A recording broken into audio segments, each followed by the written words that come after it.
আমাদের ভাগ্য বেশ ভালোই বলতে হয়, গুলিয়াখালীতে এসে দেখা পেলাম হরিণের। আপনারা অনেকেই এদিকে এসেছেন, কিন্তু খুব বেশি মানুষ হরিণ দেখেননি এটা আমি নিশ্চিত।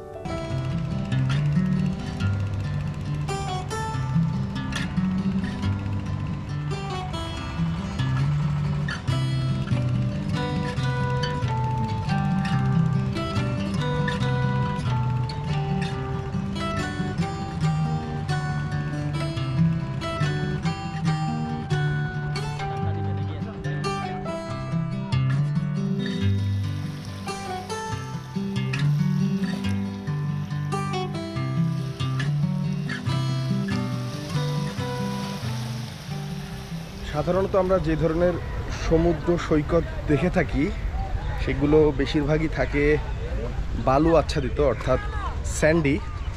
তবে গুলিয়াখালীর বিশেষত্বটা হচ্ছে সবুজ ঘাসের গালিচা বেছানো সমুদ্রের পার, অর্থাৎ এই ধরনের ল্যান্ডস্কেপ কিন্তু বাংলাদেশে খুব বেশি একটা দেখতে পাবেন না। আরেকটা বিশেষত্ব আছে, সেটি হচ্ছে একই সাথে ম্যানগ্রোভ আর সোয়াম ফরেস্ট, অর্থাৎ ভাসমান বন যেটাকে বলে, সেটার ফিলটা কিন্তু এই গুলিয়াখালীতে আপনারা পাবেন।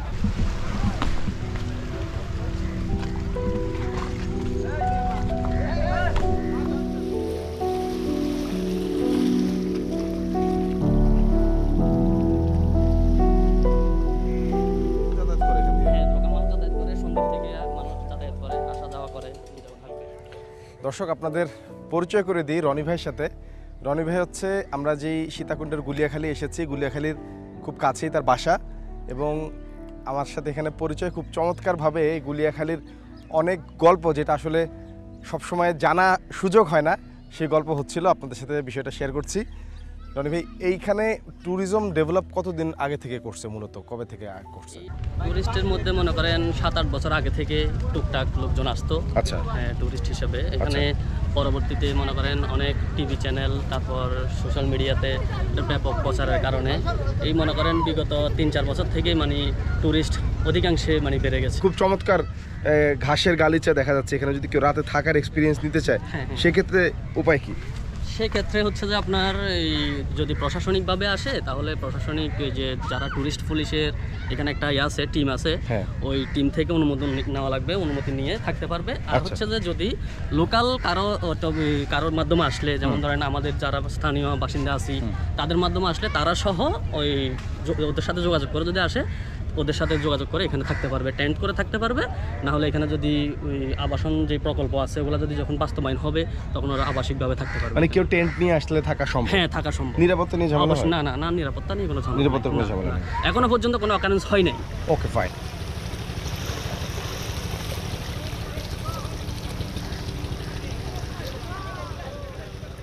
এই গাছগুলো কি এখানে প্রাকৃতিকভাবেই হয়েছে নাকি কেউ লাগানো হয়েছে? না, এগুলা লাগানো হয়েছে। এগুলা যে উপকূলীয় সবুজ বেষ্টনীর যে বেষ্টনী গাছ, এগুলো একটা প্রকল্প, বনায়ন প্রকল্পের মধ্যেই পড়ছে। এই বনায়ন এটা ওই আসলে এই বাগানটা পুরাটাই মনে করেন, এই কেওড়া বাগানটা পুরাটাই বন বিভাগের একটা সম্পদ। আমরা যে খালটা দিয়ে আসলাম, এই খালটার নাম কি? এটা হচ্ছে গুলিয়াখালী খাল।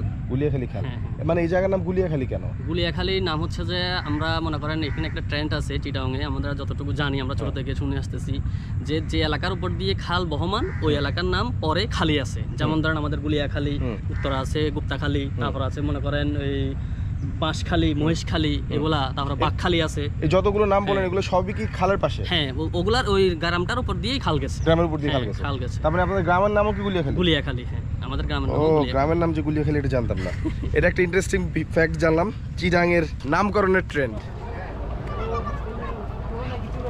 যে অংশে এতক্ষণ ছিলাম সেটি হচ্ছে দক্ষিণ বাগান বলে, আমরা যাব হচ্ছে উত্তর বাগানে, অর্থাৎ খালের ওই পাড়ে, যেখানে খুব বেশি একটা টুরিস্ট কখনো যায় না। আমরা আজকে একটু এক্সপ্লোর করবো, দেখবো সেখানে ইন্টারেস্টিং কিছু পাওয়া যায় কিনা।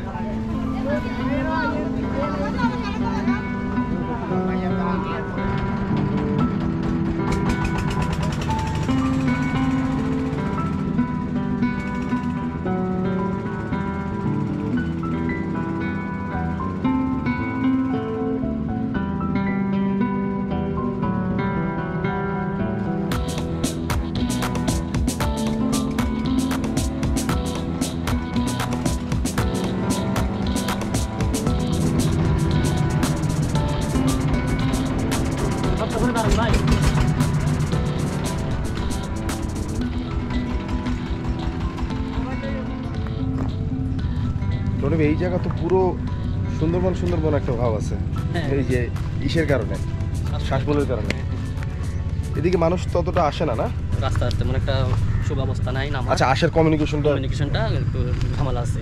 সৌন্দর্যটা কিন্তু দুই দিকেই সমান আমার মতে। সৌন্দর্যটা বলতে গেলে এখানে মানুষ আসা যাওয়া কমের কারণে এখানে জিনিসটা এখনো ফ্রেশ আছে। ঘাসগুলো দেখেন অনেক সবুজ। দর্শক, ওইটার সাইডে এই পাশটা আপনারা চেষ্টা করবেন আসলে আমার মতো এক্সপ্লোর করতে।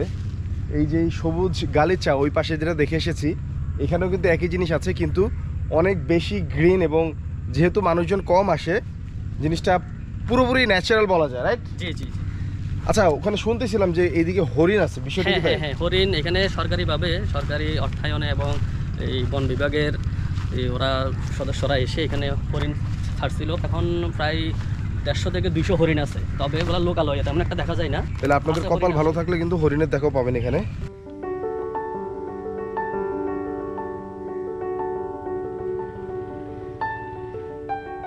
আমাদের ভাগ্য বেশ ভালোই বলতে হয়, গুলিয়াখালীতে এসে দেখা পেলাম হরিণের।